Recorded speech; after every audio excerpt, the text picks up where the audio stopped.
السوبر بابا ضحى بحياته عشان ابنه يعيش. اللي انتوا شايفينه قدامكم ده اسمه تيمور، مدير تصوير وكل الناس بتشكر فيه، شاطر ومحبوب واخلاقه ايه ما تقولش عليه. وتيمور متجوز وعنده ابنه اللي بيحبه ونن عينيه. خده هو ووالدته وسافروا عشان يصيفوا، وهم في المصيف خد مركب من اللي هي بيركبها اتنين، قعد يجدف وخدوا رايحين بيستمتعوا بوقتهم.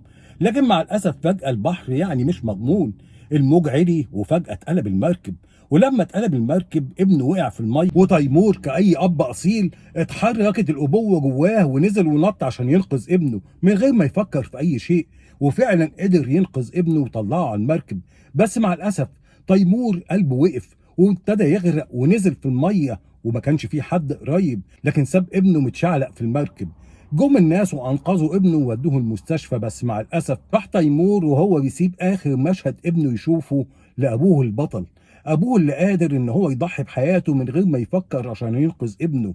راح علشان هو فعلا اب على حق، اب ضحى بحياته من غير ما يفكر ولا ثواني. ما هو ده معنى الابوه، مش الابهات اللي بنشوفها اليومين دول بيطلعوا على السوشيال ميديا ويجيب بنته تقعد تترقص ويلم عليها النقطه والفلوس، او اللي بيسيب بنته زي سوزي مثلا تطلع تعمل اي فيلم وتشتم وتهزق فيه عشان مهم يطلع الريتش شويتين. وهتمر الايام وكل واحد من الولاد دول لما يكبر هيفضل شايل ذكرى لابوه.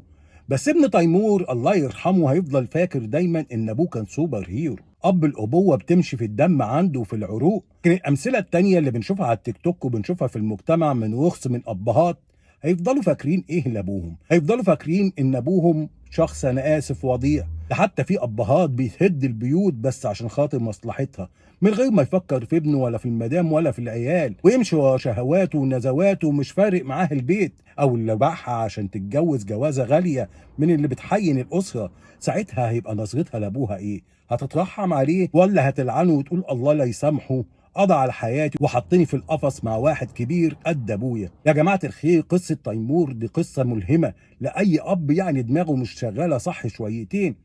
راجعوا نفسيكوا وشوفوا افعالكوا، انتوا فعلا لما بتدخلوا الاسره وتكونوها لازم تبقوا قد المسؤوليه، والمسؤوليه دي ملهاش حدود. ما هو انت خلاص لخصت حياتك لاسره جديده ونشء جديد. هتبقى مهتم تعلمهم القيم والاخلاق الحميده، ولا هتبقى مهتم بنفسك وبايع القضيه مش فارقه معاك؟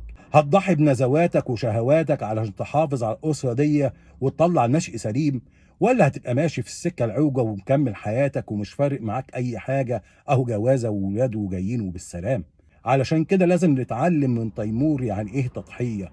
اللي يقول لك الابوه بتبقى شيء بتتعلمه خلاص مع الوقت مش زي الامومه، قول له لا، في ابهات بيتخلقوا والابوه منبوعه جواهم.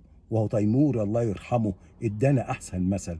ربنا يرحمه ويصبر اهله وابنه يطلع في احسن حال وفي احسن صلاح، ويفضل دايما فاكر ابوه ويترحم عليه ويحكي قصته لاولاده واحفاده مدى الحياه. الف رحمه ونور على كل اب فعلا ضحى بحياته باي شكل كان علشان خاطر الولاد. السلام عليكم، تتمسوا بالعافيه.